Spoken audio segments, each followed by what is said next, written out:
Hello friends, എല്ലാവർക്കും നമസ്കാരം. ഇന്ന് ഞാൻ വന്നിരിക്കുന്ന ഒരു എഗ് ഫ്രൈയുടെ റെസിപ്പി ആയിട്ടാണ്. എഗ് ഫ്രൈ നമ്മൾ ഒന്ന് സ്റ്റീം ചെയ്ത് വേവിച്ചെടുത്തിട്ടാണ് ഉണ്ടാക്കുന്നത്. വളരെ ഈസി ആയിട്ട് നമുക്ക് ചെയ്തെടുക്കാൻ പറ്റും, നല്ല ടേസ്റ്റിയുമാണ്. നിങ്ങളിത് ട്രൈ ചെയ്ത് നോക്കുക. ട്രൈ ചെയ്ത് നോക്കിയിട്ട് നിങ്ങളുടെ അഭിപ്രായം കമൻറ്റ് ബോക്സിൽ ഇടാൻ മറക്കരുത്. നിങ്ങളുടെ ഫ്രണ്ട്സായിട്ടൊക്കെ ഷെയർ ചെയ്യുക. അപ്പോൾ നമുക്ക് എഗ് ഫ്രൈ ഉണ്ടാക്കാൻ തുടങ്ങാം. എഗ് ഫ്രൈ ഉണ്ടാക്കാനായിട്ട് ഞാൻ എടുത്തിരിക്കുന്നത് 4 മുട്ടയാണ്. ആദ്യം നമുക്കിതൊന്ന് വേവിച്ചെടുക്കണം. മുട്ട പൊട്ടിച്ച് ഇഡ്ഡലിത്തട്ടിൽ ഒഴിച്ചിട്ടാണ് വേവിച്ചെടുക്കുന്നത്. അതിനായിട്ട് ആദ്യം ഇഡ്ഡലിത്തട്ടിൻ്റെ കുഴിയിൽ കുറച്ച് എണ്ണ തടവി കൊടുക്കാം.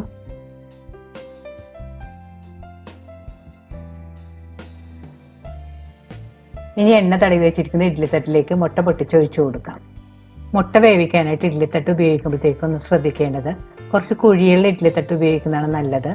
അപ്പോൾ എൻ്റെ ഇഡ്ഡലിത്തട്ട് കുറച്ച് ചെറുതായത് കാരണം ഞാൻ മുട്ട പൊട്ടിച്ചൊഴിക്കുമ്പോഴത്തേക്കും എൻ്റെ മുട്ടയുടെ വെള്ളയൊക്കെ ഇങ്ങനെ പുറത്തേക്ക് ഒഴുകി വന്നിട്ടുണ്ട്. മുട്ട വേവിക്കാനായിട്ട് സ്റ്റീമറിൽ വെള്ളം ചൂടാക്കാൻ വെച്ചിട്ടുണ്ട്. ഇനി ഇതിലേക്ക് ഇഡ്ഡലിത്തട്ട് ഇറക്കി വെച്ച് കൊടുക്കാം. ഇനി സ്റ്റീമർ മൂടി മുട്ട ഒന്ന് കുക്ക് ചെയ്തെടുക്കണം. മുട്ട വേവിക്കുന്നത് ഒരു 6-7 മിനിറ്റ് കൊണ്ട് വെന്ത് കിട്ടും.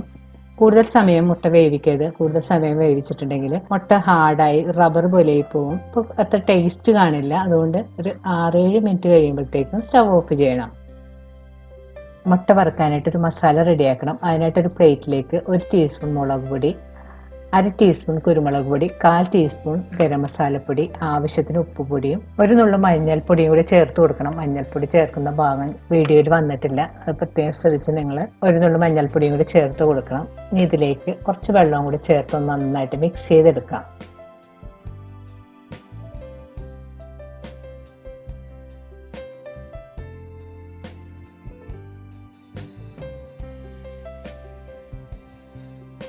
മിക്സ് ചെയ്തെടുത്ത മസാല മാറ്റി വെക്കാം. മുട്ട വേവിക്കാൻ വെച്ചിട്ട് ഒരു 6 മിനിറ്റ് എല്ലാം കഴിഞ്ഞിട്ടുണ്ട്. ഞാനിവിടെ സ്റ്റവ് ഓഫ് ചെയ്തിട്ടിട്ടുണ്ട്. ഇനി മൂടി തുറന്നതിന് ശേഷം ഇതൊന്ന് തണുക്കാനായിട്ട് കുറച്ച് സമയം മാറ്റി വെക്കാം. ഇപ്പോൾ മുട്ടയുടെ ചൂടെല്ലാം പോയി വന്നിട്ടുണ്ട്. ഈ സമയത്ത് ഒരു കത്തി കൊണ്ട് അതിൻ്റെ സൈഡെല്ലാം ഒന്ന് വിടിപ്പിച്ചതിന് ശേഷം മുട്ട ഇഡ്ഡലിത്തട്ടിൽ നിന്ന് പുറത്തേക്ക് എടുക്കാം. ഇനി മിക്സ് ചെയ്ത് വെച്ചിരിക്കുന്ന ഈ അരപ്പ് മുട്ടയുടെ എല്ലാ ഭാഗത്തും നന്നായിട്ട് പുരട്ടി കൊടുക്കാം. മുട്ടയുടെ 2 സൈഡും ഒന്ന് കൈകൊണ്ട് നന്നായിട്ട് തേച്ച് പിടിപ്പിക്കണം. അതുപോലെ എല്ലാ മുട്ടയിലും നന്നായിട്ട് തേച്ച് പിടിപ്പിക്കുക. മുട്ടയെല്ലാം ഈ കാണുന്ന പോലെ മസാല പുരട്ടി വെച്ചിട്ടുണ്ട്. ഇത് നമുക്ക് വറുത്തെടുക്കാം. വറുക്കാനായിട്ട് ഞാനിവിടെ ഒരു നോൺ സ്റ്റിക്ക് പാൻ ചൂടാക്കാൻ വെച്ചിട്ടുണ്ട്. പാൻ ചൂടായി വരുമ്പോൾ അതിലേക്ക് ആവശ്യത്തിന് എണ്ണ ഒഴിച്ചു കൊടുക്കാം. ഇപ്പോൾ എണ്ണ നന്നായിട്ട് ചൂടായി വന്നിട്ടുണ്ട്.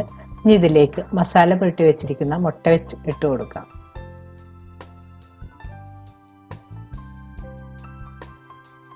മുട്ടയിട്ടതിന് ശേഷം സ്റ്റവ് ഒരു ലോ മീഡിയം ഫ്ലെയിമിൽ വെച്ച് കുക്ക് ചെയ്താൽ മതി. മസാലയൊക്കെ ഒന്ന് മൊരിഞ്ഞ് കിട്ടിയാൽ മാത്രം മതി. കൂടുതൽ സമയം കുക്ക് ചെയ്യരുത്. 2 മിനിറ്റ് കഴിയുമ്പോഴത്തേക്കും തിരിച്ചിടുക. അങ്ങനെ 2 സൈഡും നന്നായിട്ട് മസാല മൊരിച്ചെടുത്താൽ മതി. കൂടുതൽ സമയം നമ്മൾ കുക്ക് ചെയ്തിട്ടുണ്ടെങ്കിൽ മുട്ട ഭയങ്കര ഹാർഡായി പോവും. ഇപ്പോൾ മുട്ടയുടെ ഒരു സൈഡ് പാകമായി വന്നിട്ടുണ്ട്. നമുക്ക് തിരിച്ചിടാം.